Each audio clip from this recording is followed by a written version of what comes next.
Команда Тенгиза Тарба спустилась из гор раньше предполагаемого срока. Виной тому непогода. Прогноз метеоролога Горной Абхазии предвещал резкое похолодание, и участники экспедиции решили не рисковать. Если рано утром на улице минус 15, а спустя несколько часов ты попадаешь в те же 15, только со знаком плюс, значит, это история про первую зимнюю экспедицию проекта «Горная Абхазия. Времена года».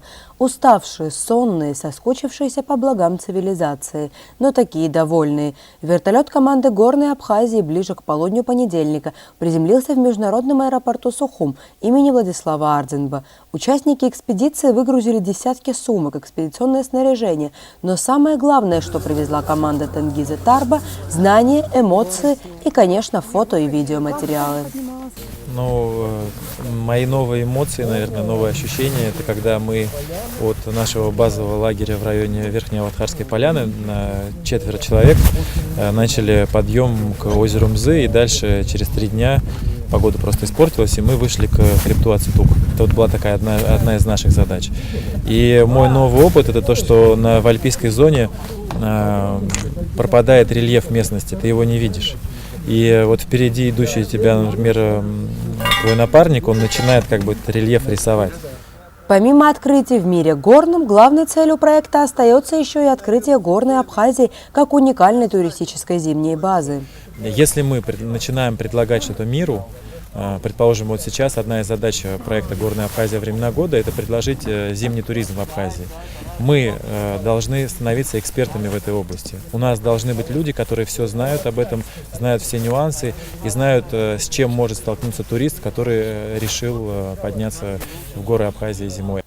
Без поддержки самых разных сторон все это было бы совершенно невозможно. Тенгиз Тарба благодарит президента республики Рауля Хаджимба и первого оператора мобильной связи в Абхазии «Аквафон». Я хочу поблагодарить президента Абхазии, который поддержал наш проект и оказывает всестороннюю поддержку проекта. И отдельно большая благодарность нашим друзьям из компании «Аквафон», которые всегда вместе с нами, они нас провожают, встречают. Так что огромное спасибо нашему генеральному спонсору компании «Аквафон». Компания «Аквафон» себе не изменяет, продолжает добрые традиции, поддерживая самые яркие, интересные и важные проекты для Абхазии.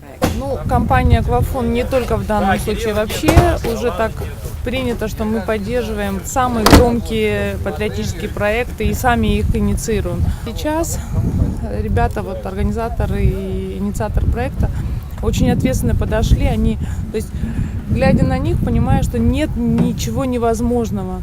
Главное, правильно и хорошо подготовиться. Мы уверены, что принесет плоды не только в популяризации вообще просто Абхазии как красивого места, но это будет таким своеобразным импульсом, толчком для начала разработки горных маршрутов и развития горного туризма в Абхазии. То есть вот наша главная цель компании «Аквафон», конечно же, чтобы Абхазия развивалась как туристическая страна, еще и как зимний курорт. Есть устойчивое выражение «море эмоций», но ребята из Горной Абхазии знают, что такое настоящие горы эмоций. Впереди у них 5 дней на подготовку к новому походу. Элеонора Гилаян, Сасрыку Агуха, Абаза ТВ.